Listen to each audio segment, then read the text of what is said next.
South India বা দক্ষিণ ভারতে লেমন রাইস কিন্তু একটি অতি পরিচিত এবং খুবই ফেমাস একটি রেসিপি। তো আজ আমি আপনাদের সঙ্গে সেই লেমন রাইসের রেসিপি শেয়ার করতেই চলে এসেছি।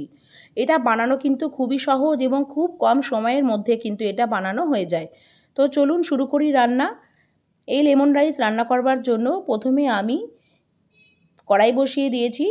কড়াইয়ের মধ্যে 4 চামচ মতো সাদা তেল দিয়ে দিয়েছি। তারপর এখানে 2 চামচ মতো ছোলার ডাল, 1 চামচ মতো কলাইয়ের ডাল, এগুলোকে দিয়ে ভালোভাবে হালকা একটু নাড়াচাড়া করে নেব। তারপর 4 চামচ মতো কাঁচা বাদাম দিয়ে দেব, সেটাকেও দিয়েও ভালোভাবে নাড়াচাড়া করতে হবে। এই অবস্থায় কিন্তু গ্যাসের ফ্লেমটাকে মিডিয়ামে রাখতে হবে, তা নাহলে কিন্তু সব কিছু খুব তাড়াতাড়ি পুড়ে যেতে পারে। তো সব কিছু ধীরে ধীরে নাড়তে হবে, তারপর এক এক করে সব কিছু যোগ করতে হবে। এখানে 3টে লেবু নিয়ে নিয়েছি, এগুলো ভাজতে ভাজতে আমি কিন্তু 3টে লেবুর রস বার করে নেব। তারপর এর মধ্যে আমি 1 চামচ কালো সর্ষে অ্যাড করলাম, একটা চেরা কাঁচা লঙ্কা দিলাম আর 2টো শুকনো লঙ্কা দিলাম। সব কিছু ভালোভাবে নেড়ে ছেড়ে নেব, একটু ভাজা ভাজা যেন হয়ে যায়, যেন বাদাম বা ছোলার ডাল সব কিছু যেন ভালো মতো ভাজা হয়ে যায়। এরপর এর মধ্যে আমি কাজু বাদাম অ্যাড করলাম, 8টা মতো কাজু বাদাম আমি এখানে অ্যাড করেছি। আপনারা চাইলে কাজু বাদামটা স্কিপ করতে পারেন। তারপর এখানে 10 থেকে 12টা কারি পাতা দিলাম।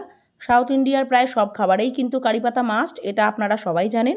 সব কিছু ভালোভাবে নাড়াচাড়া হয়ে যাবে, কিন্তু গ্যাসের ফ্লেম কিন্তু মিডিয়ামে থাকবে।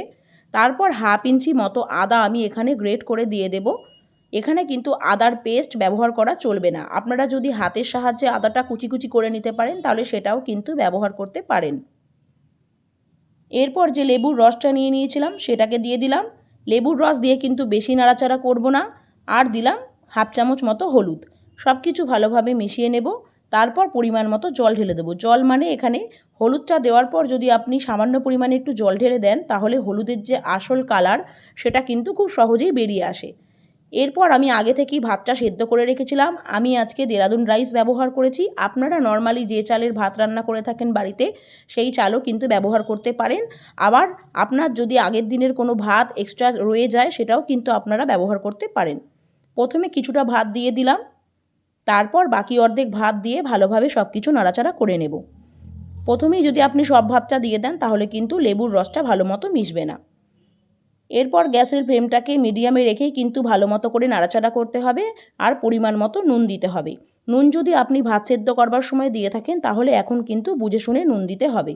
গরম গরম লেমন রাইস আপনি কিন্তু বিভিন্ন রকমের কারি বা চিকেন বা শুধু শুধুও কিন্তু এটাকে খেতে পারেন।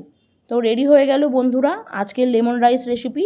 এটাকে খুন্তির সাহায্যে কিন্তু বেশি নাড়াচাড়া করা যাবে না, তাহলে ভাতগুলো ভেঙে যেতে পারে।